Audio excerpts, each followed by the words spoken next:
The rain fell like angry tears from the sky. 6-year-old Amira pressed her small body against the cold brick wall, trying to hide from the storm. Her clothes were soaked through. Her shoes had holes in them. Water squished between her toes with every step. She was so tired, so hungry, so cold. Amira had been walking for hours through streets she didn't know. She had run away from the place where they were supposed to take care of her. But nobody there really cared. The people were mean. The food was bad.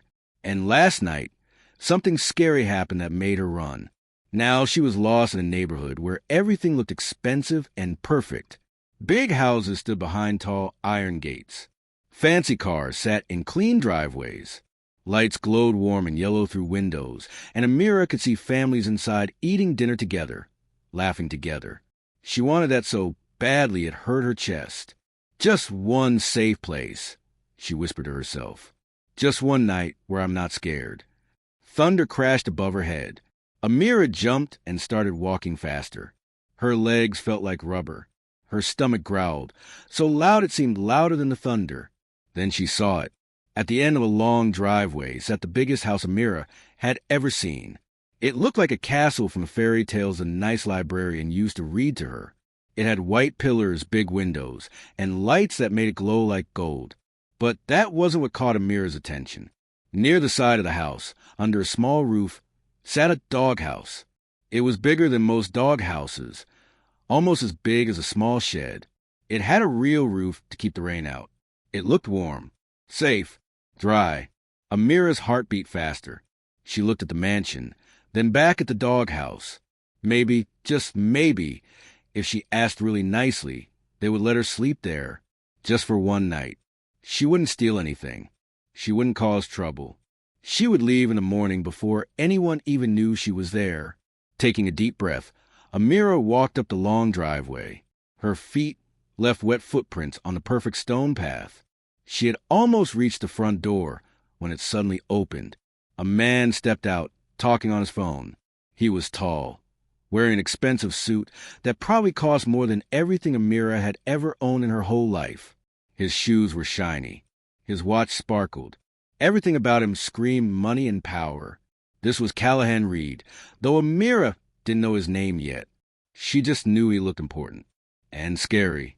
Callahan was in the middle of closing a business deal. Yes, I told you the price is firm. Take it or leave it. I don't have time for... He stopped talking.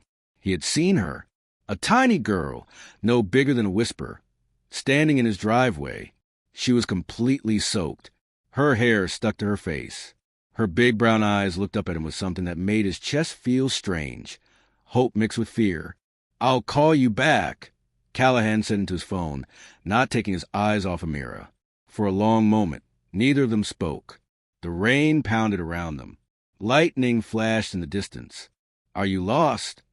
Callahan finally asked. His voice came out harder than he meant it to. Amira nodded. Then she shook her head.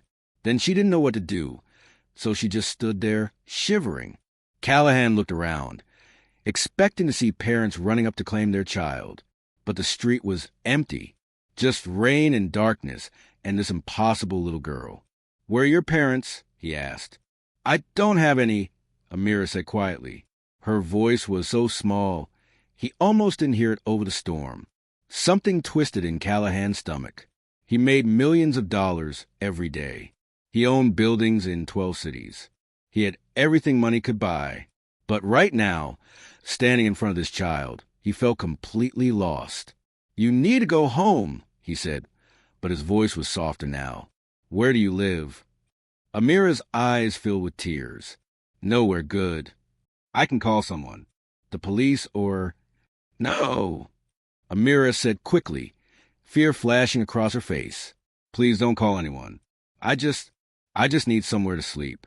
Just for tonight. She pointed toward the doghouse with a trembling finger. Can I sleep in there?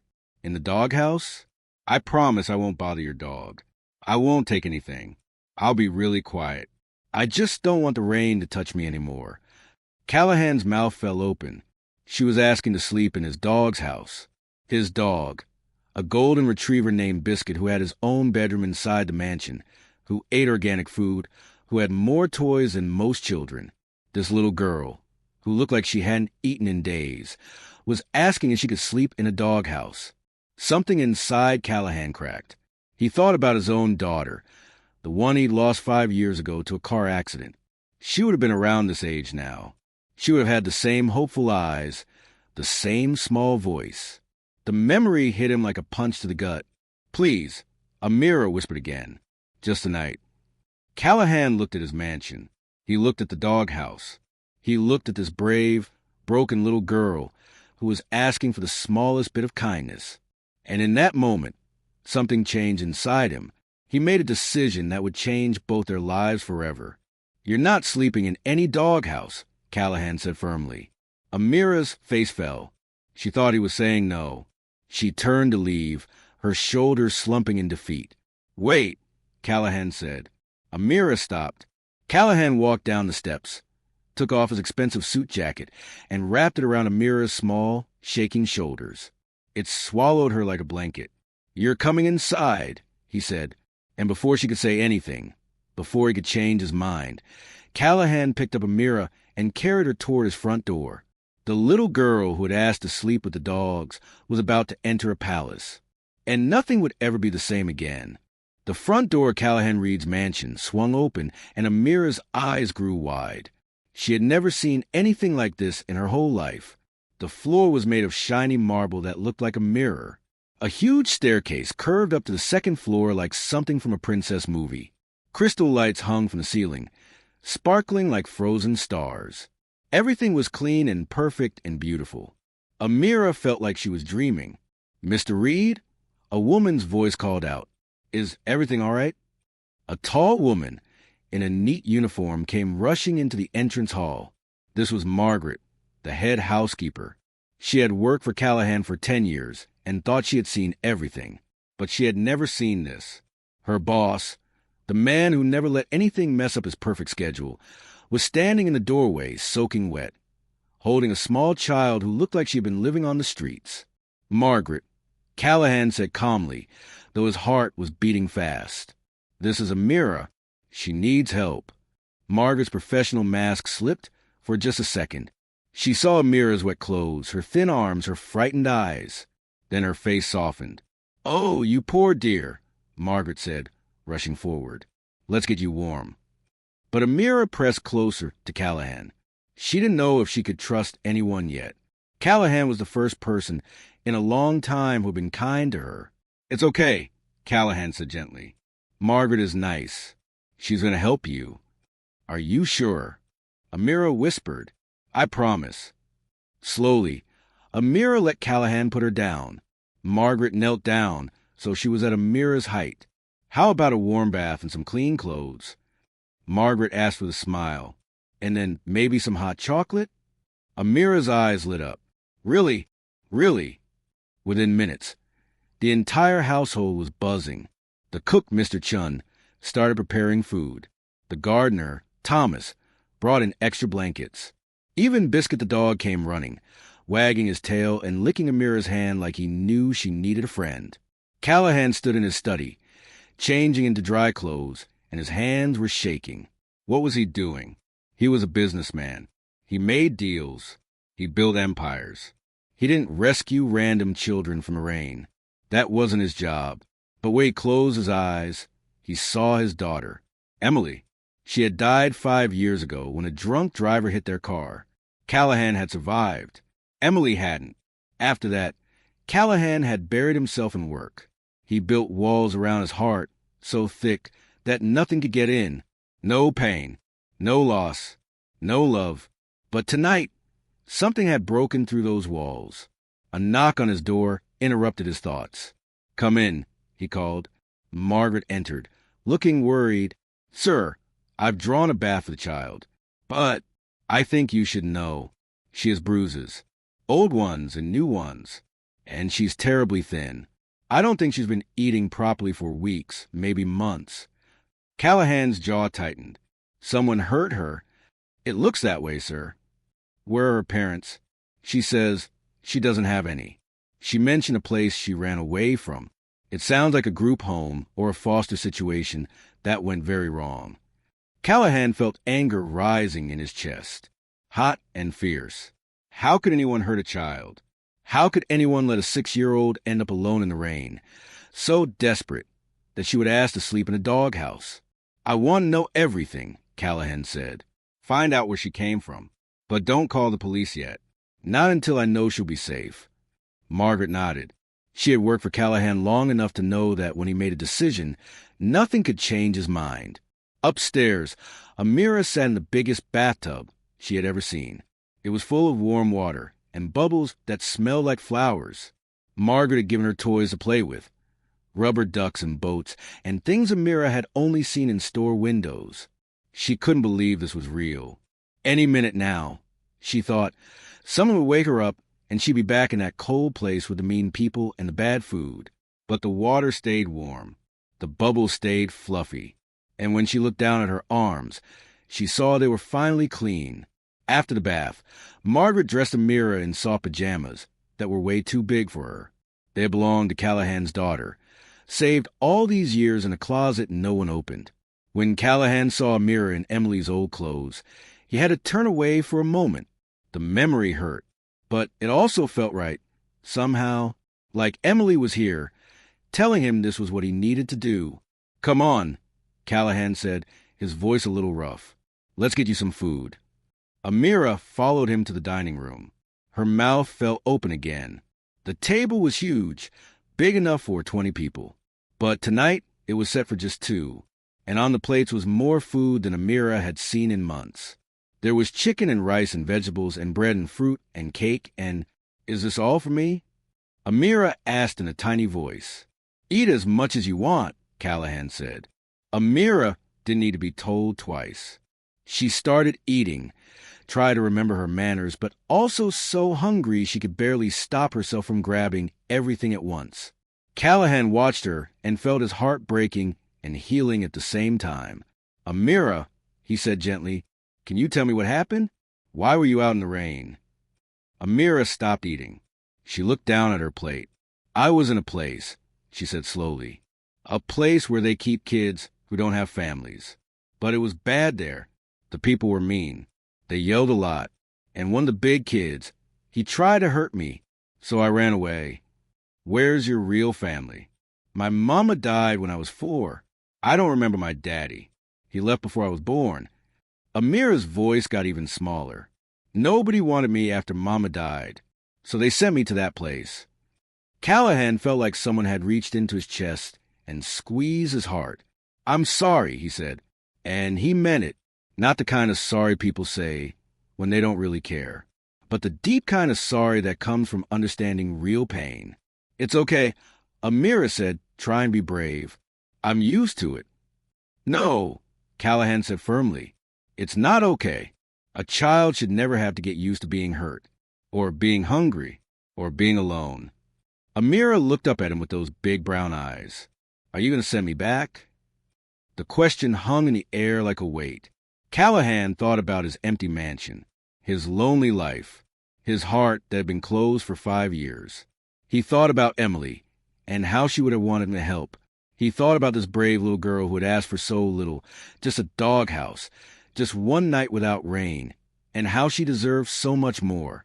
"No," Callahan said. "I'm not sending you back. Not tonight. Not until I know you'll be safe." Amira's face lit up like sunshine breaking through clouds. Really, really. For the first time since her mother died, Amira felt something she had almost forgotten, something warm and soft and good. She felt hope. That night, Amira slept in a real bed, in a real room with clean sheets and soft pillows. Callahan had given her one of the guest bedrooms, but he left his own bedroom door open, just in case she got scared. Around midnight, he heard small footsteps in the hallway. Amira appeared in his doorway, holding a stuffed bear Margaret had found for her. "I had a bad dream," she whispered. "Come here," Callahan said. Amira climbed onto the big bed and curled up next to him. Within minutes, she was asleep again, breathing softly. Callahan looked down at this child who had come into his life just a few hours ago. This stranger who somehow didn't feel like a stranger at all. He made another decision. Tomorrow, he would call his lawyers. He would find out what it took to keep Amira safe, to give her a home, to give her a life. Tomorrow, everything would change. But tonight, for the first time in 5 years, Callahan Reed didn't feel alone. And neither did Amira. Morning sunlight poured through the windows of Callahan Reed's mansion. Amira woke up slowly, stretching in the softest bed she had ever felt. For a moment, she thought she was still dreaming. But when she opened her eyes, she saw the beautiful room. She heard birds singing outside. She smelled pancakes cooking downstairs. It was all real. She jumped out of bed and ran to find Callahan. He was in the kitchen, drinking coffee and talking on the phone. When he saw Amira, his serious face broke into a smile. "I'll call you back," he said into the phone. Then he knelt down. "Good morning, Amira. Did you sleep well?" "That was the best sleep ever," Amira said, bouncing on her toes. "Can I really stay? You didn't change your mind?" Callahan's heart squeezed. She was so afraid of being sent away. "I didn't change my mind," he said. "In fact, I have something to tell you. Come sit with me." They sat at the kitchen table, and Mr. Chun brought them both plates of pancakes with syrup and strawberries. Amira dug in immediately, but she kept watching Callahan's face, nervous about what he would say. "Amira," Callahan began, "I talked to my lawyers this morning. I want to become your foster parent. And if you want, someday I'd like to adopt you. That means you would live here, with me, forever. You'd be my daughter." Amira stopped eating. Her fork clattered onto her plate. "Forever?" she whispered. "Forever." Tears filled Amira's eyes, but this time they were happy tears. She jumped off her chair and threw her arms around Callahan's neck. "Yes, yes, yes," she cried. "I want to stay. I want to be your daughter."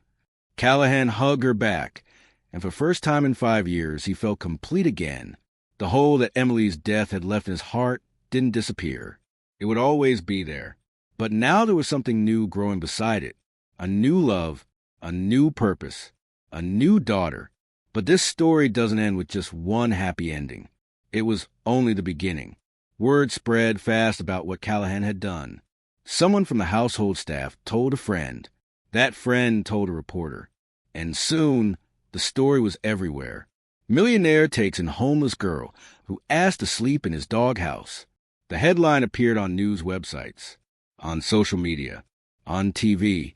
People couldn't stop talking about it. Some people said Callahan was a hero. Others said he was just doing what anyone with a heart would do. But everyone agreed on one thing. Amira's brave request had changed everything. Callahan's phone wouldn't stop ringing. News reporters wanted interviews. Other rich people called, asking how they could help. And hundreds of people sent messages telling him their own stories about children who needed homes. That's when Callahan had his biggest idea yet. 1 week after Amira moved in, Callahan called a press conference. Cameras flashed. Reporters shouted questions. But Callahan stood tall and calm, with Amira holding his hand. "Thank you all for coming," Callahan said. "A week ago, a brave little girl asked me for help. She didn't ask for much. Just a safe place to sleep. Just one night without rain. Her courage opened my eyes to something I had been ignoring." He paused, looking down at Amira, who smiled up at him. "There are thousands of children like Amira in our city. Children who are hungry. Children who are scared. Children who just need someone to care. So today, I'm announcing the creation of the Amira Foundation." The crowd erupted with camera flashes and murmurs. The Amira Foundation will provide safe homes for children in need. We'll improve group homes and foster care systems. We'll feed hungry kids. We'll make sure no child ever has to sleep in the rain again.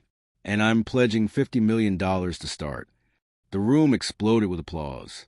But Callahan wasn't finished. "And I'm asking you, everyone watching, to help too. Donate if you can. Volunteer. Foster a child. Adopt. Or just be kind to a kid who needs it. Because Amira taught me something important. Sometimes the smallest voices carry the biggest truths. If this story touched your heart, please share it with someone who needs to hear it today. And don't forget to subscribe so you never miss stories about real kindness and hope Over the next months, amazing things happened. The Amira Foundation grew faster than anyone expected. Businesses donated money. Volunteers signed up by the hundreds. New foster homes opened across the city. But these were good ones, places where children were loved and cared for, not just stored away. The group home where Amira had suffered was investigated and shut down. The people who had hurt children, they faced justice. And Amira? She bloomed like a flower that had finally found sunshine. She started school at a place where teachers were kind and kids became her friends. She learned to read better. She joined the art club and discovered she loved to paint. Every night. She came home to Mansion, her home now, and told Callahan about her day. They ate dinner together. They played with Biscuit. They read books before bed. Slowly, Amira stopped flinching when people moved too fast. She stopped hoarding food in her room because she trusted there would always be more. She stopped having nightmares about the rain. And she started calling Callahan something new. It happened on a Tuesday evening.